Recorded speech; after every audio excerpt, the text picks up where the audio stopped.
terjadi kembali, namanya tali silaturahim. Harus. Antum punya masalah sama adik kandung antum punya masalah sama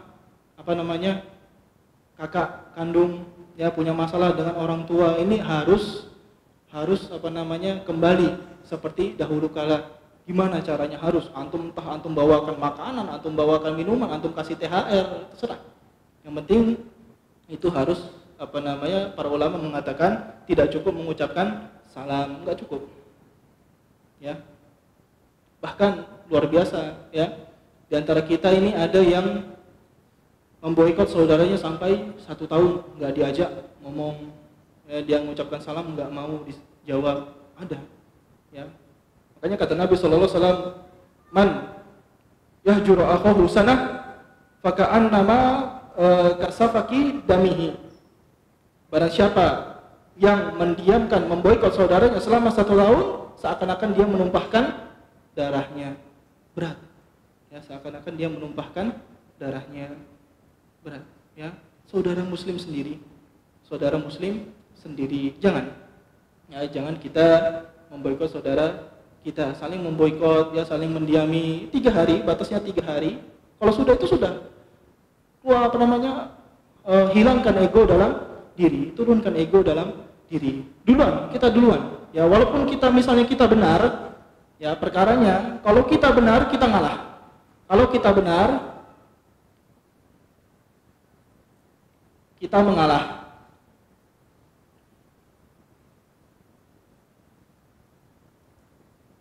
Kalau kita salah, justru harus cepat-cepat kita minta maaf.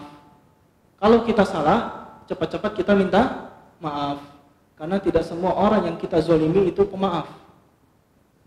Enggak semua orang yang kita zolimi itu pemaaf. Ada yang dianggap, oh sudah biasa, fulan enggak apa-apa. Tapi ada yang nyimpen dendam itu sampai nanti dibawa ke hari kiamat. Kalau dibawa sampai hari kiamat, udah susah. Ya, susah. Makanya kita cepat-cepat minta maaf. Bukan masalahnya Ustaz, anak sudah minta maaf Ustaz, tapi dia enggak mau maafkan. Ya, itu urusan dia sama Allah Subhanahu wa taala. Enggak, berat. Ya, berat. Kalau cuma perkataan kayak gitu, ya, anak sudah minta maaf, dia enggak mau memaafkan. Untuk apa ada hukum kisos? Untuk apa ada hukum-hukum Islam, hukum-hukum had? Sudah membunuh, saya sudah minta maaf sama keluarganya, mereka enggak mau memaafkan, ya sudah, enggak bisa. Ya, enggak bisa. Makanya hati-hati, ya, kalau kita ada kezaliman terhadap orang lain di dunia, segera kita tuntaskan. Jangan sampai orang itu dendam, dibawa ke akhirat susah. Antum mau bayar pakai apa? Pakai dinar, pakai dirham enggak bisa, pakai uang emas enggak bisa. Ya, pakai pahala sama pakai dosa yang dibalas. Entah antum mendapatkan dosa dia atau pahala antum diambil untuk orang tersebut. Nah, ya, ini sabda Nabi sallallahu alaihi wasallam, wala tadabaru, jangan saling memboikot. Nah, kemudian kata Nabi sallallahu alaihi wasallam, wala yabi ba'dukum ala bai'i ba'din. Jangan menjual di atas jualan saudaranya.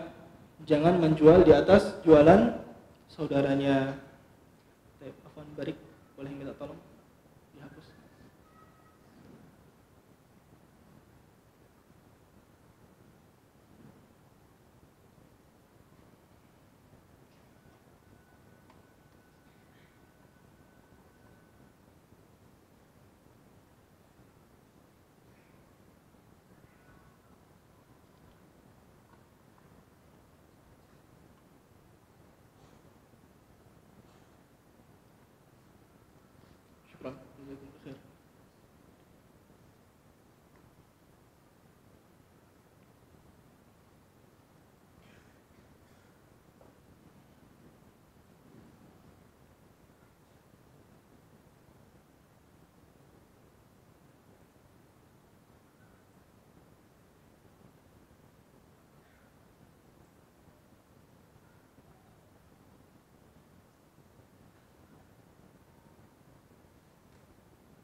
Kata Nabi SAW, wala yabi' ba'dukum ala bai'i ba'din. Jangan menjual di atas jualan saudaranya. Dan ini ada dua bentuk.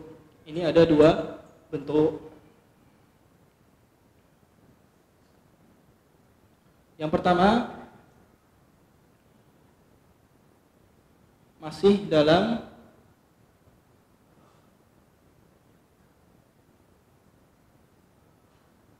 majelis khiyar. Ya. Jadi antara si A sama si B ini masih dalam proses. Contohnya si A jual kepada si B HP. Anggaplah HP ini harganya 8 juta misalnya, atau 7 juta misalnya, HP baru, keluaran terbaru. Ya. Si A mengatakan kepada si B, ini HP silakan bawa dulu 2 hari. Ya, 2 hari antum lihat-lihat dulu HP ini. Antum kalau misalnya suka, nanti setelah 2 hari datang, jadi atau enggak pembeliannya. Ya. Harganya berapa? Harganya 7 juta. Sudah dibawa si B pulang ke rumah, datang si C. Datang si C, ketemu si B. Wah, beli HP baru ya? Berapa harganya? 7 juta. Oh, sama ana harganya 6,5. Sama ana harganya 6,5. Udah balikan, beli sama ana aja. Ya, ini haram menurut ijma ulama. Ya, menurut ijma ulama ini haram, nggak boleh. Dia masih proses jual beli, masih proses khiyar, ya, di majelis khiyar. Kemudian datang si C, nawarkan barang dia lebih murah kepada si B, akhirnya nggak jadi. Ini bisa kalau si A tahu, ya Pak, kalau si A tahu, ini bisa menimbulkan permusuhan seperti ini. Dan ini banyak terjadi. Nggak boleh, ya, nggak boleh demikian. Dia masih di majelis, majelis khiyar, masih bisa milih. Kapan dibolehkan? Dibolehkan kalau si B mencari yang lain. Si B mencari yang lain. Ini harganya 7 juta. Oh, saya coba cari lagi lah. Dia ketemu, akhirnya dia menuju ke si C, dia menuju ke si D. Berapa harganya? Oh, HP ini harganya sekian. Kemudian di D, berapa harganya? HP ini harganya sekian. Oh, akhirnya dia nggak jadi, dia beli sama ini nggak masalah. Kalau si B yang mencari. Tapi kalau si C yang datang menawarkan, ini nggak boleh. Ya, bisa difahami? Bisa difahami.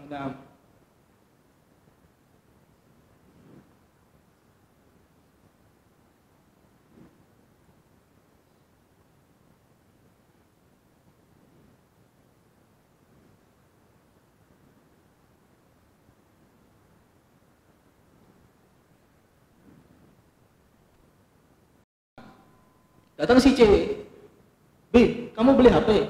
Iya, berapa? 7. Wow, HP-nya sama, saya punya. Harganya 4 juta cuman. Ya, udah itu balikin aja. Terjadi dikembalikan atau enggak, ini haram juga. Ya, enggak boleh. Ini tidak boleh. Ya, makanya ini salah satu bentuk terjadinya permusuhan, ya, yang disabdakan oleh Nabi SAW ini adalah seperti ini. Wala yabi' ba'dukum ala bai'i ba'din. Jangan menjual di atas jualan saudaranya. Kemudian kata Nabi SAW di riwayat yang lain, ya, kata Nabi SAW, wala yasumi rajulu ala saumi akhi. Jangan menawar di atas tawaran saudaranya, enggak boleh juga. Jangan menawar di atas tawaran saudaranya. Ini dalam riwayat yang lain. Jangan menawar di atas tawaran saudaranya. Contohnya gimana? Si A mau beli rumah sama si B. Si A mau membeli rumah sama si B. Dilihat sama si A. Oh, rumah ini berapa harganya, B? Harganya sekitar 100. Dia mikir-mikir masih 100 ya. Kemudian datang si C. Melihat rumah itu, langsung dia katakan, "Oh, rumah ini saya beli aja lebih 150." Ya, dia ngomong sama si B, "B, Anda beli rumah antum 150. Tadi kan si A nawar berapa? 100. Kamu jual ke dia 100. Saya beli rumah kamu 150." Di atas tawaran saudaranya, ini enggak boleh juga. Ya, ini tidak boleh. Kapan bolehnya? Kalau kedua orang ini tadi tidak jadi bertransaksi, baru boleh masuk. Lebih parah dari itu, sebab permusuhan, ya diantaranya adalah kata Nabi SAW, wala yahtubil rajul ala khitbati akhi. Jangan menghitbah di atas khitbah saudaranya, jangan melamar di atas lamaran saudaranya. Ya, misalnya si fulan, si A, ya si A melamar akhwat B. Kemudian di antara mereka berdua sudah saling condong. Ya, sudah saling condong. Si A datang mungkin pakai motor butut misalnya. Pakai motor butut. Ya. Mungkin ya biasa-biasa aja, perawakannya biasa. Ya, kerja apa adanya. Kemudian ada laki-laki yang lainnya tuh. Itu wanita bagus tuh, akhwat cakep tuh. Nah, dia mau juga, dia tahu ada saudaranya yang khitbah sudah. Dia datang pakai mobil bagus, pakai pakaian necis. Akhirnya wanita ini pindah ke si B. Ini nggak boleh. Ini nggak boleh ini. Makanya bahkan kata Syiati As-Salim, pernikahannya harus dibatalkan kalau belum terjadi dukhul, berhubungan badan. Tapi kalau sudah berhubungan badan dibiarkan. Ya. Karena ini dia melamar di atas lamaran saudaranya, nggak boleh. Bisa terjadi permusuhan. Bahkan ada yang sampai belasan tahun permusuhannya gara-gara masalah ini, nggak boleh. Azan ya. Kita azan dulu kan.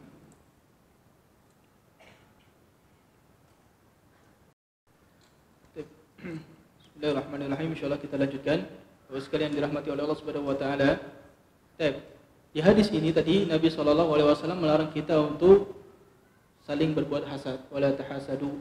Ya la tahasadu. Wala tanajashu. Jangan saling berbuat najash. Wala tabaghadu. Ya. Wala tadabaru. Bahkan kata Nabi SAW tadi, man hajara akhahu sanah ka safaki damihi, seperti menumpahkan darahnya. Ya, barang siapa yang menghajar, memboikot saudaranya 1 tahun, maka seakan-akan seperti menumpahkan darahnya. Semuanya ini Bapak sekalian, kenapa Nabi SAW melarang kita dari hal-hal ini? Ilahnya satu. Kata Nabi SAW, wa kunu ibadallahi ikhwanan. Jadilah hamba-hamba Allah yang bersaudara. Al-muslimu akhul muslim. Seorang muslim itu saudara bagi muslim yang lainnya. Kita semua saudara. La yadhlimuhu, enggak boleh saling menzolimi, enggak boleh seorang muslim menzolimi muslim yang lainnya. Ya. Wala yakhdhuluhu, enggak boleh dia meninggalkan muslim yang lainnya ketika butuh pertolongan. Wala yakdzibuhu, enggak boleh didustai, dibohongi, ya, ditipu, enggak boleh. Kemudian kata Nabi SAW di akhir hadis ini, awalnya Nabi menjelaskan dengan hasad, akhir hadis ini juga Nabi menjelaskan sesuatu yang berbahaya. Wala yahqiruhu, jangan meremehkan. Ya, jangan meremehkan, jangan merendahkan muslim yang lain. Kemudian Nabi SAW mengatakan, at-taqwa hahuna, ketakwaan itu di sini. Wa asyara ila sadrihi thalatha marat, Nabi mengisyaratkan kepada dada beliau. Ya, 3 kali. At-taqwa hahuna, at-taqwa hahuna, at-taqwa hahuna. Ketakwaan itu di sini. Ketakwaan itu di sini, ya. Kata para ulama, ini ada isyarat dari Nabi SAW. Kalau kita merendahkan, mudah meremehkan orang lain, tandanya ada yang bermasalah dengan ketakwaan kita. Ya, ada yang bermasalah dengan ketakwaan kita. Dan ketakwaan itu letaknya di mana? Di hati. Ketakwaan itu letaknya di hati. Jadi ada masalah dengan hati kita. Kalau kita meremehkan orang lain, ada masalah dengan hati kita. Ya, ada masalah dengan hati kita. Dan apa yang dikatakan oleh Ibnu Daqiqil Id dalam perkataan Nabi SAW, beliau mensyarah perkataan ini, ya, wala yahqiruhu, jangan merendahkannya. Kata Ibnu Daqiqil Id rahimahullah, perendahan seseorang terhadap orang lain tidaklah muncul kecuali dari hati yang sombong. Perendahan seseorang kepada orang lain tidaklah muncul kecuali dari hati yang sombong. Dia merasa tinggi, merasa ujub dengan apa yang dia punya. Merasa tinggi, merasa ujub. Dan sombong ini dosa kecil atau dosa besar, ikhwah? Dosa besar, walaupun kesombongannya kecil. Walaupun kesombongannya kecil, ini dosa besar. Makanya kata Nabi SAW, la yadkhulu jannata man kana fi qalbihi mithqalu dzarratin min kibrin. Itu Nabi SAW, tidak masuk surga orang yang di dalam hatinya ada kesombongan sebesar zarrah, ya, sebesar zarrah. Zarrah itu sebesar apa? Kata Al-Imam Ibnu Hajar Al-Asqalani dalam Fathul Bari, zarrah banyak ulama mengartikan. Ada yang mengatakan zarrah itu sebesar semut hitam. Kecil, semut hitam. Antum bayangkan semut hitam, ambil satu, taruh di timbangan, berapa beratnya? Enggak ada timbangan itu, 0,0 itu enggak bergerak mungkin. Enggak ada timbangan. Ada yang mengatakan ulama zarrah, partikel yang terbang waktu kita menepuk-nepuk debu atau membuka jendela, biasanya ada partikel-partikel terbang, itu ambil satu, taruh di atas timbangan. Bisa ditimbang? Enggak bisa. Ada yang mengatakan zarrah sebesar biji sawi. Itu kalau kita timbang juga enggak bisa. Antum bayangkan, sebesar itu saja dianggap merendahkan orang lain. Ya, kalau kita ada kesombongan, ada perendahan terhadap orang lain dianggap sombong, maka bagaimana kalau misalnya perendahannya kepada orang lain sebesar batu, sebesar gelas ini, sebesar wadah tisu, besar kesombongan. Apalagi penuh dengan kesombongan, bangga, ya, dia mendapatkan ilmu, mendapatkan harta, mendapatkan jabatan, bangga dengan itu bisa untuk merendahkan orang lain. Bukan. Harta yang didapat, jabatan yang didapat, ilmu yang didapat bukan untuk merendahkan orang lain, bukan. Ya. Bagaimana bisa dia merendahkan orang lain? Allah Subhanahu wa taala tidak merendahkan orang tersebut. Allah Subhanahu wa taala menciptakan dia. Allah Subhanahu wa taala mengirimkan kepadanya Nabi sallallahu alaihi wasallam. Allah Subhanahu wa taala menurunkan kepadanya Al-Qur'an supaya dia baca, supaya dia amalkan. Allah Subhanahu wa taala memberikan dia rezeki. Allah enggak merendahkan dia. Terus ente datang merendahkan dia, merasa lebih hebat, merasa lebih berilmu, lah. Azim. Ya. Makanya benar kata Nabi SAW, tidak masuk surga orang yang di dalam hatinya ada kesombongan sebesar zarrah. Bahaya. Bahaya. Ya. Bahaya. Kesombongan ini bahaya. Apa itu sombong? Apa itu sombong? Pakai pakaian yang bagus. Pakaian mahal 800 ribuan, 1 jutaan pakaian. Enggak, bukan itu sombong. Pakai mobil bagus, datang kajian, sombong banget orang itu pakai mobil bagus. Enggak. Sombong itu batarul haq wa ghamtun nas. Sebagian riwayat mengatakan ghamsun nas, ya, merendahkan orang lain dan menolak kebenaran dan merendahkan orang lain. Merendahkan orang lain ini ikhwah termasuk perkara yang besar. Ya, jangan sampai ada dalam diri kita merasa ujub dengan apa yang sudah kita lakukan, bangga. Banyak orang sudah bisa kita kenalkan dengan hidayah, bangga. Wow. Enggak. Ya, kita orang-orang yang bisa kenal hidayah itu semuanya karena Allah Subhanahu wa taala. Jangan kita merasa berjasa, jangan kita merasa berjasa. Antum bisa kenalkan orang tua antum kepada hidayah, ya. Jangan antum merasa berjasa, bersyukur kepada Allah Subhanahu wa taala. Karena apa yang antum lakukan itu semuanya sejatinya karena Allah Subhanahu wa taala. Jangan merasa sombong. Ilmu yang antum dapatkan itu bukan karena kecerdasan antum. Bukan karena antum bisa bergadang tiap malam menghafalkan sehari 5 hadis, enggak, dapat ilmu enggak. Enggak. Semuanya dari Allah Subhanahu wa taala. Jangan sombong. Jangan merendahkan orang lain. Ada yang maju misalnya siang-siang sini salah, diketawakan apa-apa ini gimana, jangan.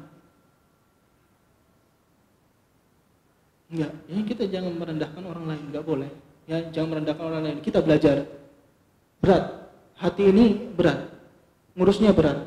Hati ini ngurusnya berat. Makanya kita harusnya sering minta kepada Allah Subhanahu wa taala supaya hati kita lurus. Ya, hati kita lurus. Ya, kita minta kepada Allah Subhanahu wa taala agar hati kita lurus. Jangan sampai ada penyakit-penyakit hati dalam diri kita. Ngeri. Ya. Ngeri. Penyakit hati itu kelak bisa membawa kita kepada su'ul khotimah, kematian yang jelek. Kita sudah sering dengar hadisnya, ada seseorang yang dia beramal, ya, antara dirinya dan surga itu tinggal sehasta. Ya, ternyata telah ditetapkan baginya kitab, akhirnya dia dimasukkan fayamalu bi amali ahli nar fayadkhuluha. Dia melakukan amalan ahli neraka, akhirnya dia masuk ke dalam neraka. Padahal surga sama dirinya dekat. Ya. Dalam hadis yang lain dikatakan fima yarahun nas. Ya.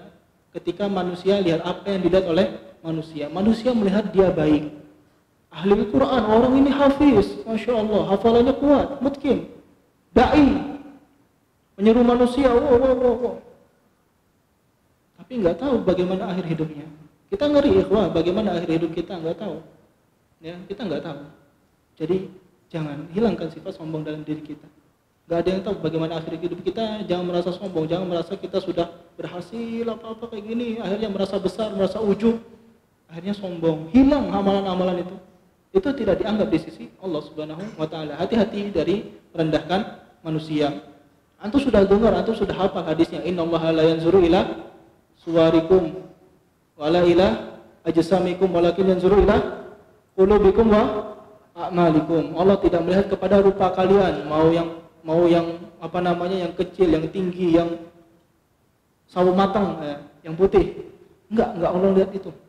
Allah enggak lihat itu. Walakin yanzuru ila qulubikum wa a'malikum. Allah lihat hati dan amalan. Sudah, perbaiki hati. Ada waktu. Ya, ada waktu, sudah perbaiki hati.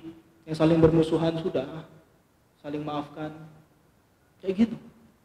Tujuan kajian datang, kita bisa mengamalkan ilmu kita, bisa melembutkan hati, ya bisa melembutkan hati. Tujuan kita datang kajian.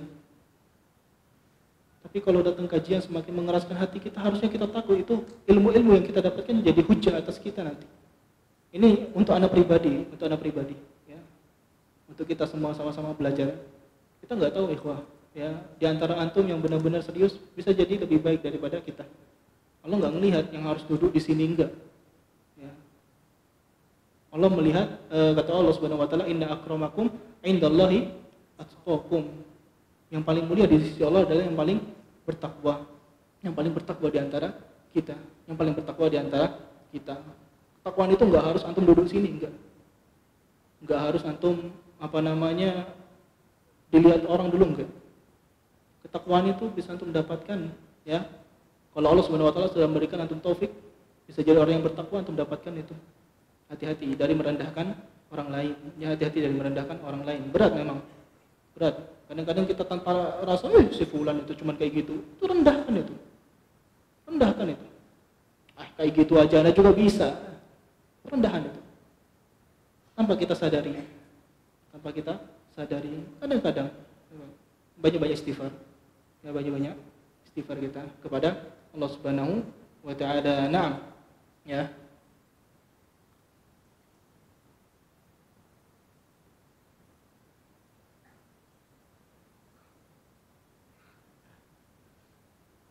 Kemudian kata Nabi SAW, bihasbi mri'in minasyar ayyahqira akhahul muslim. Cukuplah seorang dikatakan buruk apabila dia merendahkan saudaranya sesama muslim. Ya, dia merendahkan saudaranya sesama muslim, direndahkan. Makanya kata Ibnu Daqiq ya, mengomentari hadis ini, disambungnya kata beliau, fihi tahdzirun 'azimun min dzalika li anna Allah Ta'ala lam yahqirhu idza khalaqahu wa razaqahu thumma ahsana taqwima khalqihi wa sakhkhara ma fis samawati wa ma fil ardi jami'an li ajlihi. Ini sebuah tahzir, ya, sebuah peringatan yang keras kepada seseorang yang merendahkan muslim yang lainnya. Kenapa bisa dia merendahkan muslim padahal Allah sudah menjadikan langit dan bumi agar bisa dikuasai oleh orang tersebut. Allah Subhanahu wa taala menjadikan langit dan manusia agar bisa kita kelola. Ya, kemudian direndahkan oleh sesama muslim. Maka cukuplah seseorang dikatakan buruk apabila dia rendahkan saudaranya sesama muslim. Ya, kemudian kata Nabi sallallahu alaihi wasallam di akhir hadis, beliau mengatakan, kulul muslimi 'alal muslimi haram. Setiap muslim atas muslim yang lainnya haram. Haram. Apanya yang haram? Damuhu wa maluhu wa irduhu. Darahnya, hartanya dan juga kehormatannya. Ya. Jadi haram darah, kehormatan, harta seseorang muslim ini haram bagi muslim yang lainnya. Janganlah kita anggap sepele, ya, antum ngambil hak orang lain, harta orang lain. Apa misalnya kalau sama pondok ini apa? Lauk, ya, anggaplah lauk lah, akhir lauk, ya. Ngambil 2, ngambil 3 satu orang, Allah musta'an. Jangan, ya, jangan. Misalnya, ya, semoga insyaallah sini enggak, insyaallah sini enggak. Asal jangan terjadi, ya, ngambil hak orang lain. Akhirnya orang lain kelaparan, bingung, kantin sudah tutup, ya, akhirnya makan nasi sama kecap. Tentu enggak kasihan. Ya harusnya sama-sama. Sudah pas. Ya, jangan diambil hak yang lain. Atau misalnya pakai sendal, ngambil hak orang lain. Punya dia jelek, dia tahu sama-sama, misalnya mereknya sama-sama, anggaplah mereknya V misalnya. Merek sendal V misalnya, sama-sama mereknya V, tapi punya dia lebih jelek. Tukar, sama-sama merek kok. Nggak boleh. Ya, nggak boleh. Dan ini ya harusnya kita sudah berhenti dari hal-hal seperti ini. Jangan kita mengambil harta orang lain. Makanya kita sering sampaikan di majelis kita perkataan Sufyan Ats-Tsauri rahimahullah, innaka antal qallaha bisabai dzambin fima bainahu wa fima bainaka wa bainahu ahwanu 'alaika mimman antalqahu fima bidzambin wahidin fima bainaka wa bainal ibad. Sesungguhnya engkau bertemu dengan Allah Subhanahu wa taala dengan 70 dosa antara dirimu dengan Allah Subhanahu wa taala itu lebih ringan bagimu daripada engkau bertemu dengan Allah Subhanahu wa taala membawa satu dosa antara dirimu dengan orang lain.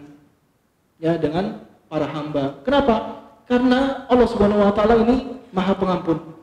Allah Subhanahu wa taala Maha Pengampun, Maha Penyayang. Sedangkan manusia itu sifatnya apa? Menuntut. Sifat manusia menuntut.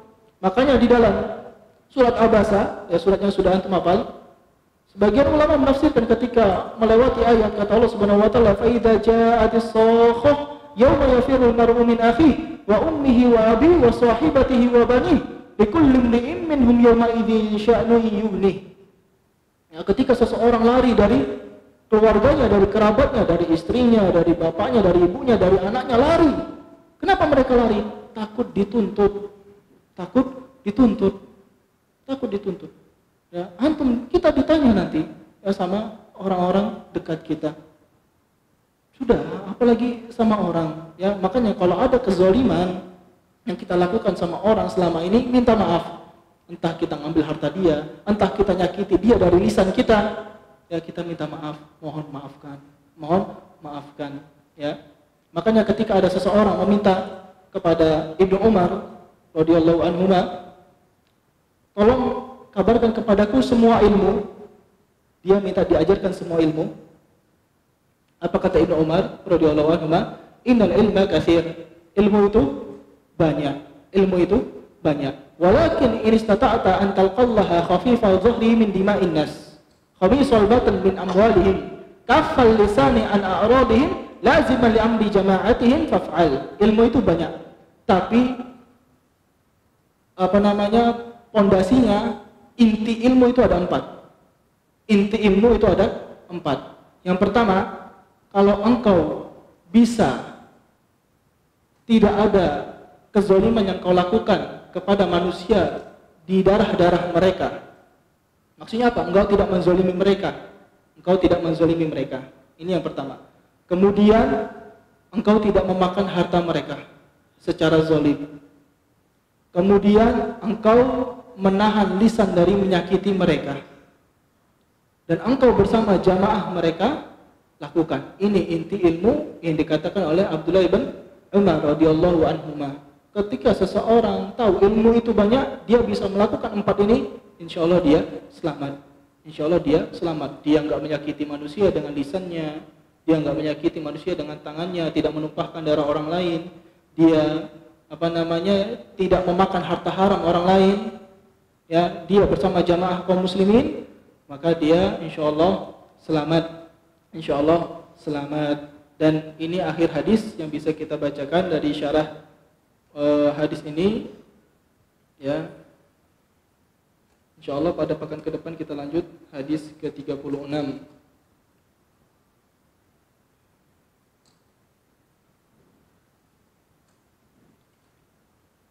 Bismillah, assalamualaikum warahmatullahi wabarakatuh. Waalaikumsalam warahmatullahi wabarakatuh. Ustaz, izin bertanya, apakah kalau ingin menjadi imam salat harus balik? Syukron. Enggak, ya. Kata Nabi SAW,